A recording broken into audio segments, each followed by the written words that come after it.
Hi. Please don't throw me out, but I don't watch Smallville. Cool. My friends who love Smallville have given me a homework assignment for DragonCon next year. I have to watch Smallville. So, and I'm going to. I'm looking forward to it. But can you give me a little, what should I expect, what kind of show is this? I know basically what it's about. I know Superman. What am I going to see? I think, well, that's a good reason. That's a good reason. I think you'll be surprised at how good the writing is. And I think you'll be surprised, I think you will be. I think you'll be surprised at how well the actors play their characters. I think you'll be surprised at the ensemble nature of the show. What I really like about Smallville is that as Clark starts to understand his powers, we take that journey with him. He wakes up one day, fire shoots out of his eyes. Yeah. He doesn't know what's going on. He's like, whoa! Or he wakes up one day, he's levitating above his bed. And I don't want to blow it for you, but every time one of his powers occurs, it's such a shock to him. He's so taken aback by it.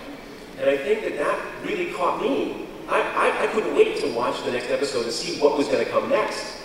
And I think they really kind of dole out the power stuff really well. They layer it very well. And the way that he has to hide that, and the conflict. I mean, if you have all this stuff going on, why don't you star on the football team, dude? Why aren't you the fastest dude on the track team? And he appeals to his dad and mom. He goes, well, I'll dial it back. And they're like, no.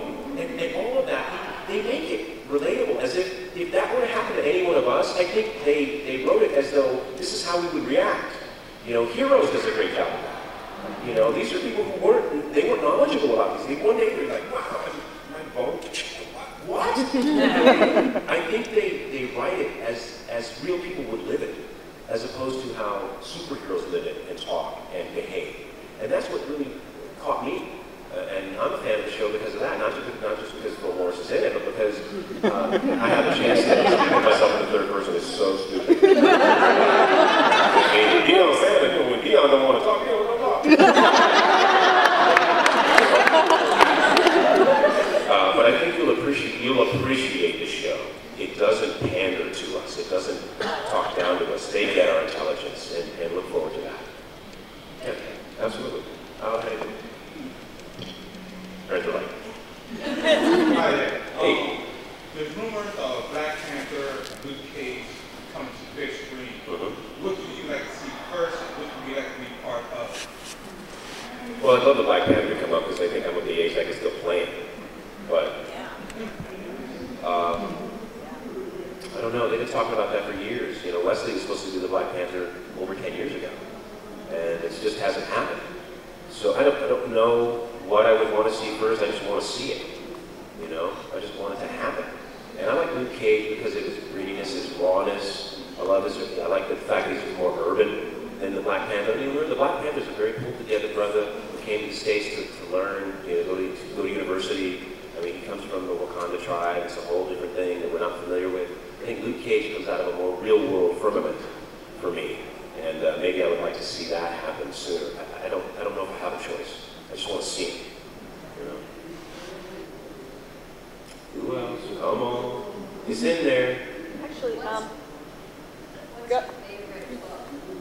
My favorite comic? My favorite book of all time? It's a book called Shibumi by a man named Trevanian, who wrote the Eiger Sanction, the Loose Sanction. It's a book about a master assassin who's retired and forced to come out of retirement because of some heinous acts. It's an incredible read.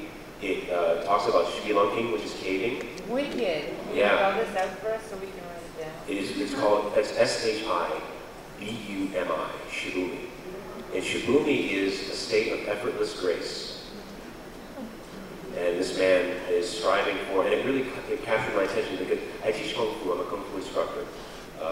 It captured my attention because at the time I was very into the martial arts, obviously.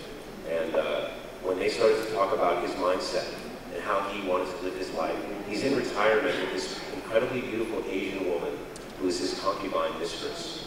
He's trying to build the perfect rock garden where all the sound in any part of this garden is exactly the same as wherever you stand, exact same sound and auditory impulse as any other place you stand in this garden.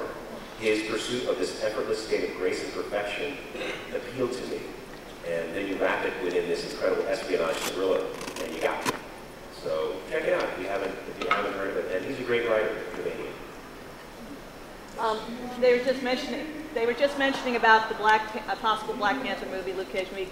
I understand that there is a Black Panther animated series coming out. Have you? Yeah, I heard about it, and I actually read for that before I came on to. I don't know what the upshot of that was because I haven't. Yeah, all I've seen is a trailer that came out of one of the Comic Cons, and it didn't tell a whole lot. So I don't even know who's doing any of the voices. I think it's really early days, and they don't have the voices yet because I just auditioned for T'Challa, Shaka, plus the characters. So I don't know if they have that together yet. So the trailer was probably something they mocked up, just in hopes to interest the public. And I don't know if they know what direction it's going to go or who's going to be what. Or, you know, the Reginald Hudlin books are really what spawned this thing into existence. So I look forward to it. Hey, just talking about different adaptations of characters coming out of the movies, I wonder how you feel about Samuel L. Jackson playing Nick Fury. It's cool. It's cool. I mean, you know, they obviously patterned the Nick Fury in the Ultimate Universe Africa. So, who better to play it? You know, Phil, did you play Sam Jackson? Well, no, I can't. You know, why don't you get Sam Jackson? You know, apparently he was available. But I think it's hand in glove. He's the right guy at the right time. Now, I'm a little sick of him doing every superhero movie, and everything. But, you know, give another brother a shot. But I'm sorry? Yeah?